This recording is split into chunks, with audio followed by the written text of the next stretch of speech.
नमस्कार विद्यार्थी मित्रांनो, स्वागत आहे तुमचं आपल्या यूट्यूब चॅनलवर. आज आपण या व्हिडिओमध्ये मराठी व्याकरण, सामान्य ज्ञान आणि चालू घडामोडी यांवर आधारित महत्त्वाचे 70 प्रश्न पाहणार आहोत. त्यामुळे व्हिडिओ नक्की शेवटपर्यंत पहा आणि व्हिडिओ आवडल्यास चॅनलला लाईक, शेअर आणि सबस्क्राईब करायला विसरू नका. तर चला आपला पहिला प्रश्न पाहूया. प्रश्न 1 आहे, शरीरातील कोणती ग्रंथी ही वाढीच्या संप्रेरकाचे श्रवण करते?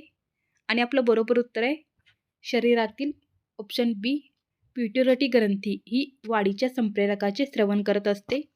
आता या ग्रंथीविषयी आपण थोडक्यात माहिती पाहूया. शरीरातील पिट्युटरी ग्रंथी ही वाढीच्या संप्रेरकाचे स्राव करते. ही जी ग्रंथी असते ती मेंदूजवळ असते. तिला आपण मास्टर ग्रंथी असं देखील म्हणतो, कारण पिट्युटरी ग्रंथी ही अनेक ग्रंथींच्या कार्यांवर नियंत्रण ठरते, म्हणून आपण तिला काय म्हणतो, मास्टर ग्रंथी म्हणून देखील ओळखतो.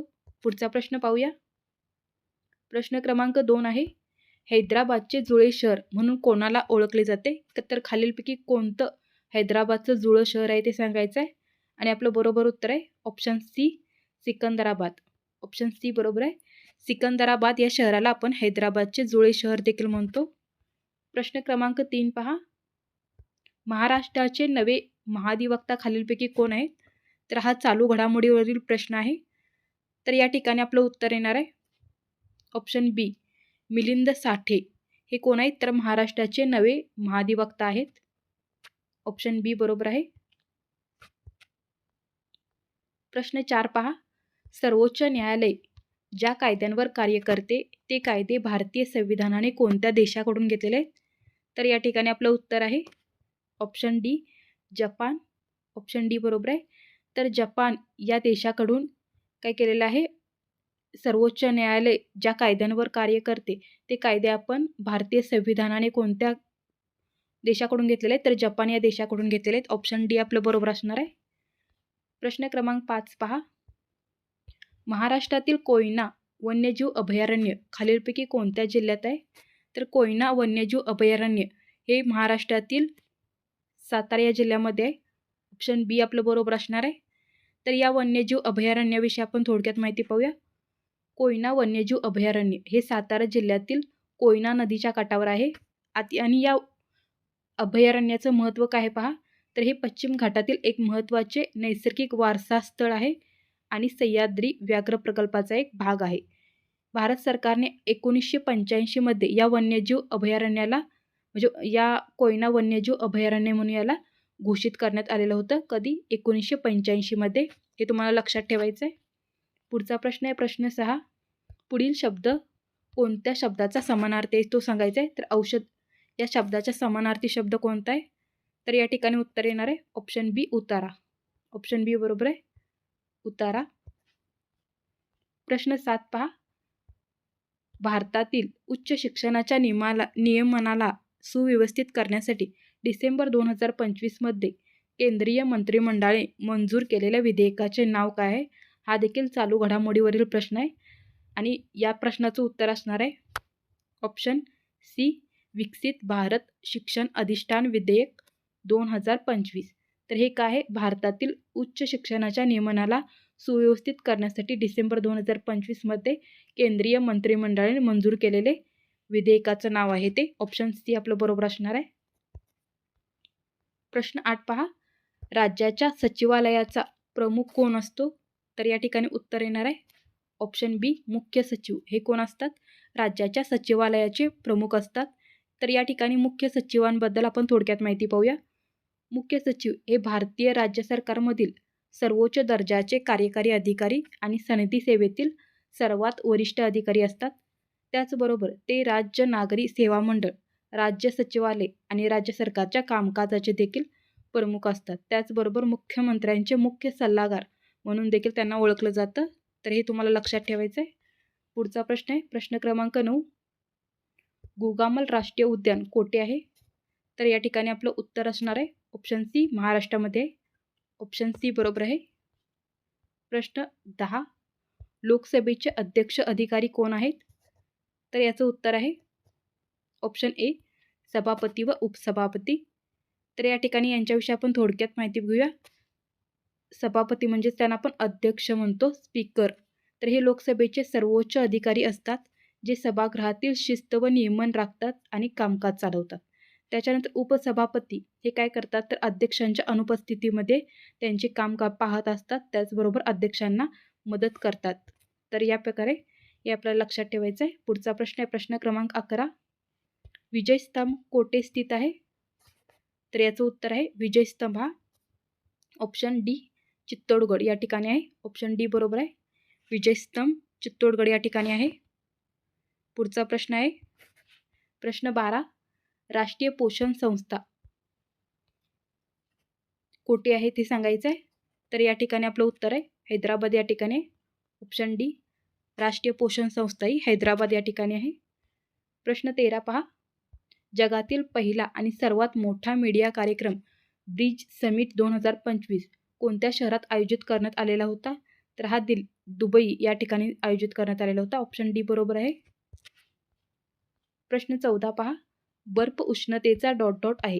तर बर्फ हा उष्णतेचा काय आहे? दुर्वाहक आहे. ऑप्शन बी बरोबर आहे दुर्वाहक. तर या ठिकाणी पहा. बर्फ पाण्यापेक्षा कमी घन असतो, त्याचे तापीय रोधन कसे असते? चांगले असते, कारण बर्फ हा उष्णतेचा दुर्वाहक असतो. उष्णतेचा दुर्वाहक म्हणजे काय? तर असे पदार्थ जे उष्णता सहजपणे जाऊ देत नाही त्यांना उष्णतेचे दुर्वाहक असे म्हणतात, आणि बर्फ हा याच प्रकारामध्ये मोडतो. त्यामुळे बर्फ हा उष्णतेचा दुर्वाहक आहे. ऑप्शन बी बरोबर आहे. प्रश्न 15 पहा. वेदांकडे परत जा अशी घोषणा कोणी दिली? तर ही घोषणा दिलेली आहे ऑप्शन ए स्वामी दयानंद सरस्वती यांनी. आणि स्वामी दयानंद सरस्वती हे आर्य समाजाचे संस्थापक होते, आणि हे त्यांचं घोषवाक्य आहे आर्य समाजाचं, वेदांकडे परत जा. पुढचा प्रश्न प्रश्न 16. DDT खालीलपैकी कोणत्या वर्गाशी संबंधित आहे? तर DDT ऑप्शन बी मंद अपघटनीय प्रदूषक याच्याशी संबंधित आहे. आता मंद अपघटनीय प्रदूषक म्हणजे काय? तर डायफेनिल आणि क्लोरोइथेन याला काय म्हणतात? DDT हे एक कृत्रिम कीटकनाशक आहे. हे पर्यावरणात सूक्ष्म जीवांद्वारे सहजपणे विघटित होत नाही, त्यामुळे ते दीर्घकाळ पर्यावरणात, मातीत, त्याचबरोबर पाण्याच्या साठ्यात टिकून राहते, आणि त्यांच्या वैशिष्ट्यामुळे त्याला आपण मंद अपघटनीय प्रदूषक किंवा अजैव अपघटनीय प्रदूषक असं म्हणून ओळखतो. उत्तर असणार आहे ऑप्शन बी मंद अपघटनीय प्रदूषक. पुढचा प्रश्न प्रश्न 17. महाराष्ट्रात उल्कापातामुळे तयार झालेले कोणते सरोवर आहे ते सांगायचं आहे.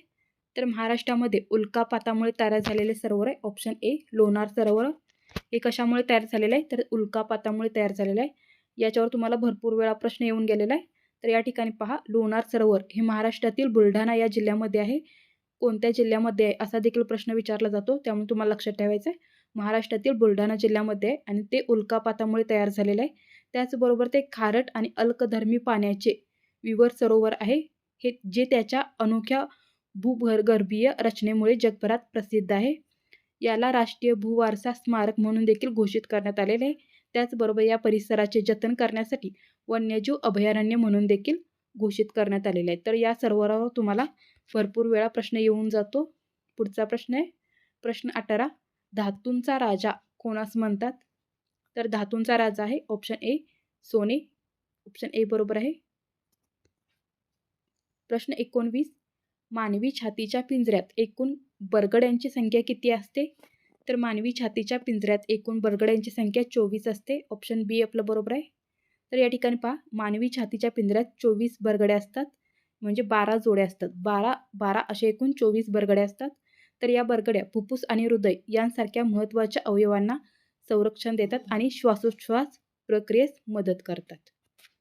पुढचा प्रश्न प्रश्न 20. कोणत्या जीवनसत्व अभावी मनुष्यास रातआंधळेपणा हा आजार होतो? तर या ठिकाणी आपलं उत्तर असणार आहे ऑप्शन सी अजीवनसत्व. अजीवनसत्वाच्या अभावी मनुष्यास रातआंधळेपणा हा आजार होतो. तर याविषयी आपण थोडक्यात माहिती पाहूया.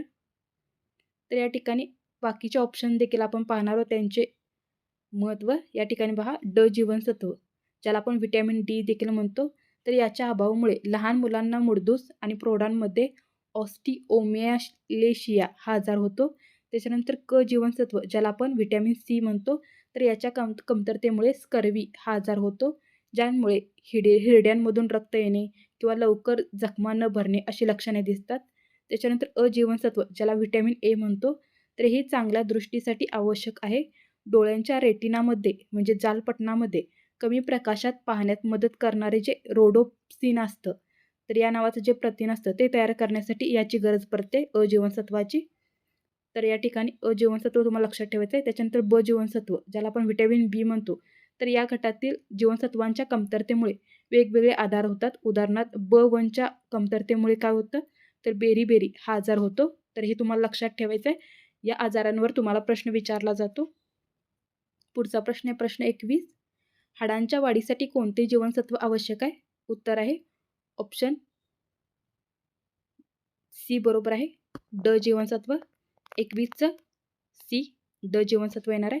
आता ड जीवनसत्व ज्याला आपण व्हिटॅमिन डी म्हणतो, हे कॅल्शियमचे शोषण वाढवते, जे हाडांच्या वाढीसाठी आणि मजबूतीसाठी अत्यंत महत्त्वाचे असते. कोणतं व्हिटॅमिन? Vitamin D. पुढचा प्रश्न आहे प्रश्न 22. प्रश्न 22 पहा. पंजाबचा राज्य पक्षी कोणता आहे? तर पंजाबचा राज्य पक्ष आहे बाज. ऑप्शन बी बरोबर आहे. बाज हा पंजाबचा राज्य पक्ष आहे. प्रश्न 23 पहा.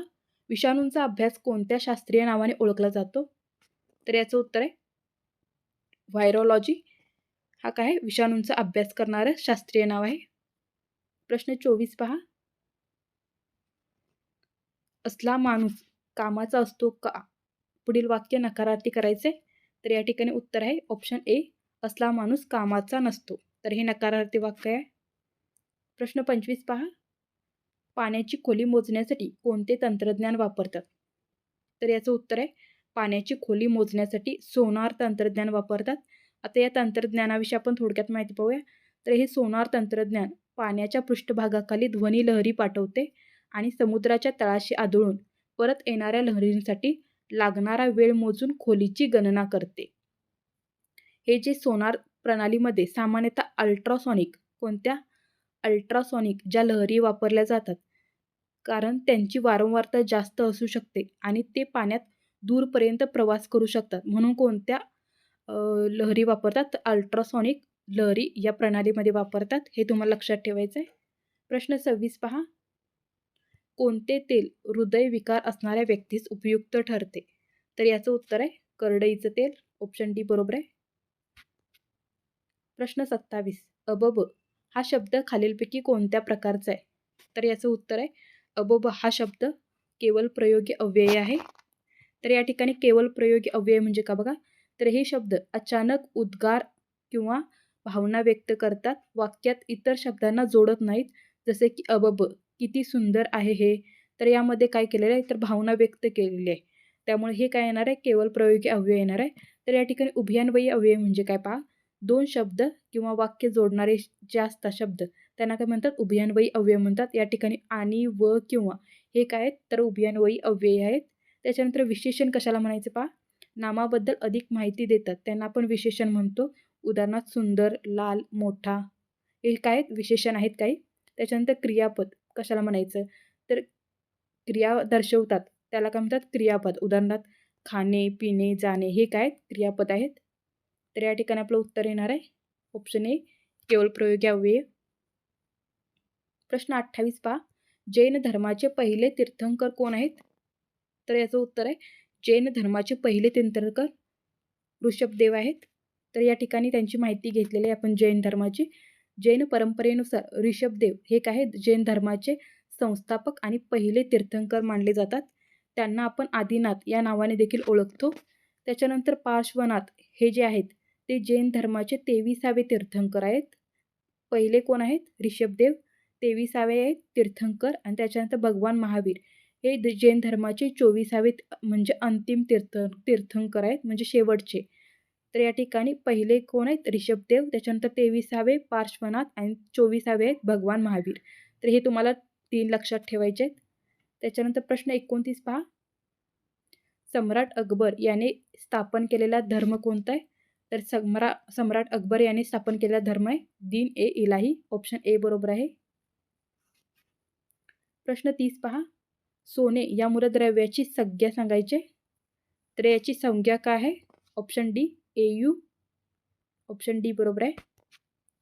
प्रश्न 31 पहा. बाजारहाट या शब्दात कोणता समास आहे? तर या शब्दामध्ये समाहार द्वंद्व हा समास आहे. आता समाहार द्वंद्व म्हणजे काय? तर जेव्हा सामासिक शब्द 2 किंवा अधिक पदांचा समूह दर्शवतात तेव्हा काय होतो? समाहार द्वंद्व समास होतो. उदाहरणार्थ बाजार प्लस हाट म्हणजे काय? बाजारपेठ किंवा खरेदी विक्रीचे ठिकाण. या ठिकाणी काय दाखवलेलं आहे? तर एखाद्या गोष्टीचा समूह दाखवलेला आहे. त्यामुळे हे काय येणार आहे? समाहार द्वंद्व उदाहरण येणार आहे. पुढचा प्रश्न आहे प्रश्न 32. खालीलपैकी कोणत्या शहरात मुंबई उच्च न्यायालयाचे खंडपीठ नाही? तर या ठिकाणी आपलं उत्तर आहे ऑप्शन ए नवी मुंबई. या ठिकाणी मुंबई उच्च न्यायालयाचे खंडपीठ नाही आहे. प्रश्न 33 पहा. पाण्याची घनता डॉट डॉटला उच्चतम असते. तर पाण्याची घनता ही ऑप्शन बी 4 सेल्सिअस डिग्रीला काय असते? उच्चतम असते. ऑप्शन बी बरोबर आहे. 4 डिग्री सेल्सिअसला उच्चतम असते. प्रश्न 34 पहा. भारतात लोकसभेची पहिली सार्वत्रिक निवडणूक कधी पार पडलेली आहे? तर ती पार पडलेली होती 1952ला. ऑप्शन डी बरोबर आहे. पुढचा प्रश्न आहे प्रश्न 35. मुख कमळासारखे सुंदर आहे या वाक्यातील उपमान कोणता आहे सांगायचं आहे? मुख कमळासारखे सुंदर आहे या वाक्यातील उपमान कोणतं सांगायचं आहे? आणि याचं उत्तर आहे कमळ. हे काय या ठिकाणी उपमान आहे. आता उपमान कशाला म्हणायचं? तर ज्याच्याशी तुलना करायची आहे ती वस्तू म्हणजे काय? उपमान. म्हणजे उदाहरणार्थ कमळ. आणि उपमेय कशाला म्हणायचं? तर ज्याची तुलना करायची आहे ती वस्तू म्हणजे काय? मुख. हे काय आहे? उपमेय आहे. म्हणजे कमळाची म्हणजे मुखाची तुलना कशासोबत करायची आहे? तर कमळासोबत करायची आहे. म्हणून उपमेय काय येणार आहे? मुख येणार आहे. आणि कमळ काय येणार आहे? उपमान येणार आहे. तर हे तुम्हाला लक्षात ठेवायचं आहे. याच्यावर तुम्हाला प्रश्न व्याकरणामध्ये येतो. प्रश्न 36 पहा. डॉट डॉट या व्हाईसरायने फॅक्टरी ॲक्ट संमत केलेला होता. आणि याचं उत्तर आहे लॉर्ड रिपन यांनी काय केलेला होता? फॅक्टरी ॲक्ट संमत केलेला होता. तर या ठिकाणी पहिला जो फॅक्टरी ॲक्ट होता तो 1881 लॉर्ड रिपन यांच्या व्हाईसराय पदाच्या कार्यकाळात संमत करण्यात आलेला होता. या कायद्याने 7 वर्षांखालील मुलांना कारखान्यांमध्ये काम करण्यास बंदी घातलेली होती. त्याचबरोबर 12 वर्षाखालील मुलांसाठी कामाचे तास मर्यादित केलेले होते आणि कामाच्या काळात 1 तासाचा ब्रेक त्यांना अनिवार्य केलेला होता. त्याच्यानंतर धोकादायक जी मशिनरी होती तर त्यांना योग्य कुंपण असणे अनिवार्य होते. तर अशा प्रकारे त्यांनी त्या फॅक्टरी ॲक्टमध्ये गोष्टी नमूद केलेल्या होत्या. आणि ते कोणी संमत केलेलं होतं? तर लॉर्ड रिपन यांनी केलेलं होतं. पुढचा प्रश्न आहे प्रश्न 37.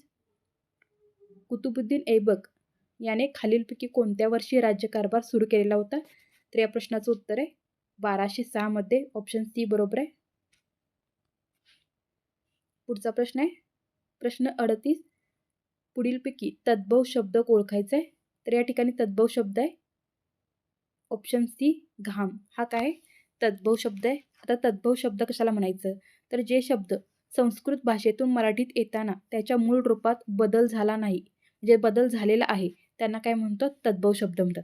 म्हणजे संस्कृतमधून मराठी भाषेत आलेत आणि येताना त्यांच्या मूळ रूपात बदल झालेला आहे ते शब्द कसले असतात? तद्भव शब्द असतात. उदाहरणार्थ ग्रह हा संस्कृत शब्द आहे आणि तो मराठीत येताना घर झालेला आहे. त्याच्यानंतर दुग्ध हा संस्कृत शब्द मराठीत येताना दूध झालेला आहे.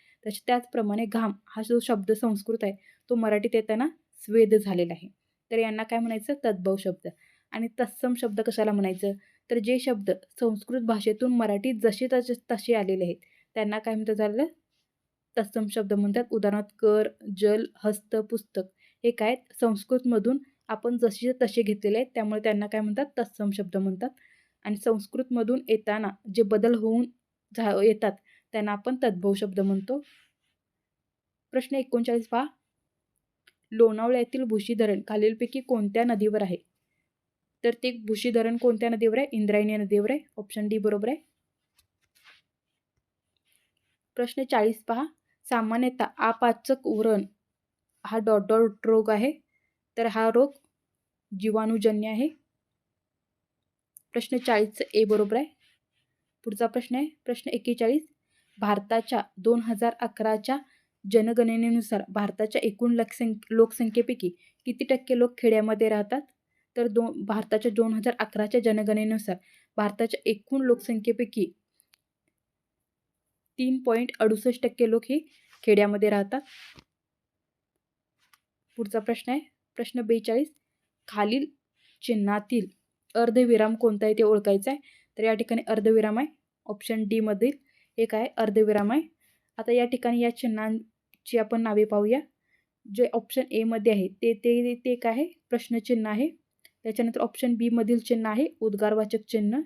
त्याच्यानंतर ऑप्शन सी मधील चिन्ह आहे विसर्ग किंवा आपण त्याला दोन टिंब म्हणतो. त्याच्यानंतर शेवटचं ऑप्शन डी मधील आहे अर्धविराम. तर ही आपल्याला लक्षात ठेवायचं. याच्यावर तुम्हाला प्रश्न 1 मार्कासाठी असतो. प्रश्न 43 पहा.